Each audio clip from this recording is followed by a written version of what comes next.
We're up to day 3 now. So with day 3, we started off with our Songgong number 3. That's right. So with Songgong number 3, so obviously the movements, you go left, right. So once again, the knees don't really bend, and the turn comes from sinking of the waist or the quad of each leg, which initiates the movement. So the key point is to feel each leg sinking down, and then at the same time you coordinate that with the arms both going down and going up. Now where this system's different to the HME Songgong number 3 is Songgong number 3, it focuses on a cross energy between opposite leg and opposite hand. So it's the cross energy that sends the arm up. Whereas this system, the focus is actually on the downward stroke, and it's actually not a cross energy, but it's actually on the same side. So for example, if my left arm comes down, I sink into the left leg at the same time. The arm, when it comes down, instead of just letting it sort of drop, you actually got to seat the whole shoulder, elbow, wrist structure. That allows you, in application, to draw the partner in and to capture their balance. And so I think this interpretation of it actually makes a lot more sense, because never really got that cross coordination thing. I mean, I did kind of, but this I can immediately feel like you're dropping into that same side. Yep. Okay, so that was Songgong number 3, and then after that we went into the form again. Oh right, okay, so one thing I've picked up for the forms is that whenever you do your forward stance or bow stance, when you're in your sort of 4 directions, as in north, east, south, west, you have your wide stance. But whenever the fourth stance is on the diagonal, you actually go into a narrow stance, where the 2 heels are aligned with each other. So that's something to pick up. Yeah. And also, each change of foot movement is a sweep. Yeah, so that was quite interesting. So as soon as you're going out here, it's actually a trip. Yep. Or a kick. Yep. Okay, so free push. Then we went to free push. Anything that stood out? Okay, couple of things I picked up with free push is, once again, do not lean, because as soon as you lean, your partner can actually work off that, because there's tension, there's structure that you'll be able to work off. It's just all the same stuff. And also using a decoy. So what that's meant is, if I want to move Sean to my left-hand side, I'm going to initiate that with more pressure on his right arm, so he's focusing on that. So in the meantime, this then sort of comes up. Yeah. So I think that's the idea of the decoy. Right, okay, then we went to round hands with roll back. So with the which is basically focus on using the loo, you start off with your arm across your body. Yeah, I think every push they actually start with this. So as the force sort of, and we did it one arm at a time almost. So as the force comes in, weight shifts to the back. Now the important thing here is that I actually don't sort of sink down my back leg.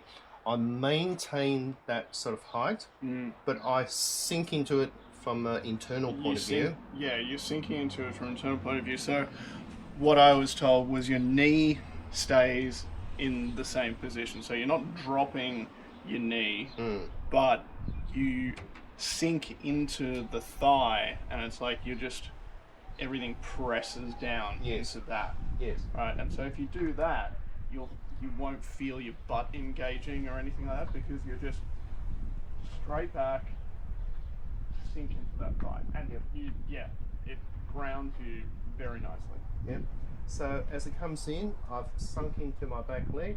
My front leg is almost straight, but not quite. Not quite. But I still want to maintain connection with the front leg, because Yeah. if not, as soon as that goes up, Then you I go back. Yeah. So I want it just enough whereby I maintain sort of connection. I've sunken into my back foot, so as it comes in even more, I can now just drop my elbow, roll this in, and then that force is now taken off to the side. So then after that, we went into what happens with the right hand, which is the roll. Now, the way they do it is they put the wrist onto just behind the elbow. So as it comes in, the wrist is the one that controls this elbow joint, and it then rolls that part of the arm to basically work in conjunction with the left, with the rear arm. So as Sean sort of comes in, like that, so that two goes hand in hand like that. Anything else, Sean, to add? Nope. To that? Nope. Okay. Right. Then we went into the practice drill of almost like a double shoulder push. So as Sean lands his force on my shoulder, once again, I move back. I sink into the back, so Sean keeps coming forward. But because I've actually got a really good sort of rooting here, I can then, when I get to the point whereby I know Sean is empty, I can then just turn my body or sink into my quad, and then the force will be rolled off. Yeah, so the main point here is that Tony moves straight back, and like we were saying, the knee stays pretty much the same, and you're sinking into it, and then turns. Yeah. That's it. Yeah. Then the next thing up from there is the force comes in, same thing as before, but this time I'm using a bit of a hand or arm to press into Sean's base. Yeah. So the reason why I want that is I want to compress so much so that as soon as he's ready, I just let go. So then he pops out. Yeah.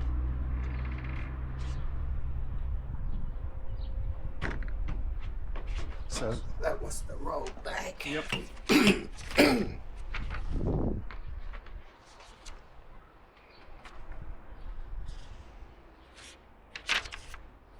Okay, so then after that we spent a bit of time, then that was the morning session. Then when we got to the afternoon, was we spent a fair bit, we then went through the Dalu set once again. Actually with the Dalu, we'll do that once when the whole thing's completed. I think so, Yeah. Workout?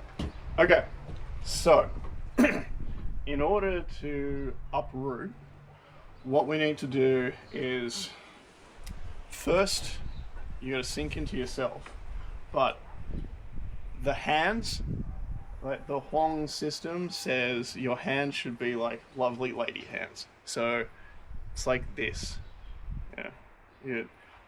As I'm first making contact, I contact with my fingers first, and then I press down, but I'm pressing into myself, right? So pressing in or just sinking into myself, then I'm folding into my front quad and letting go. And so I just uprooted Tony with pretty much no force. Like that was very, very gentle push, but uprooted. So we go boom, down, sink into yourself, and then just sink into your front foot, and it's so subtle. All right, so I'll just add a bit more to that. Because I remember when Jin did it, the first thing he did was he starts off with being on his back leg. He then sinks into the back leg, release, and then he touch. Okay, yep. Then he goes into the front quad. Yeah. And then boom. Yeah, also we'll do that again. Yep. So Relax hands. Nice, yeah, that's good. Yeah, there you go. Yep. And one thing who's senior student, who's the German guy? Yes. Yep. So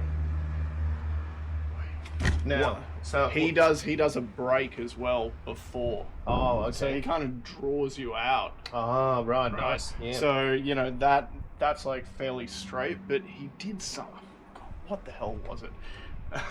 But he just had it, and he just went, "Cool," and you're out. Oh, right. Like, you're already kind of floating. Yeah. And then he says, and then we go. Oh, wow. Right? Yeah.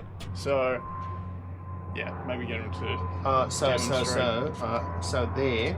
Now, so the correct leg motion, sink into my back, Yes. and then my right toes comes up on my heels. Yep. And then you press, and so up. Make sure your hips are square at all times, and when the toe comes down, what you really want to be doing is folding into that quad. Yes. Yeah, so moving straight in and folding. That's such a major thing. Moving straight and folding in. Yep. Keep the quads square. Absolutely. So touch. Yeah.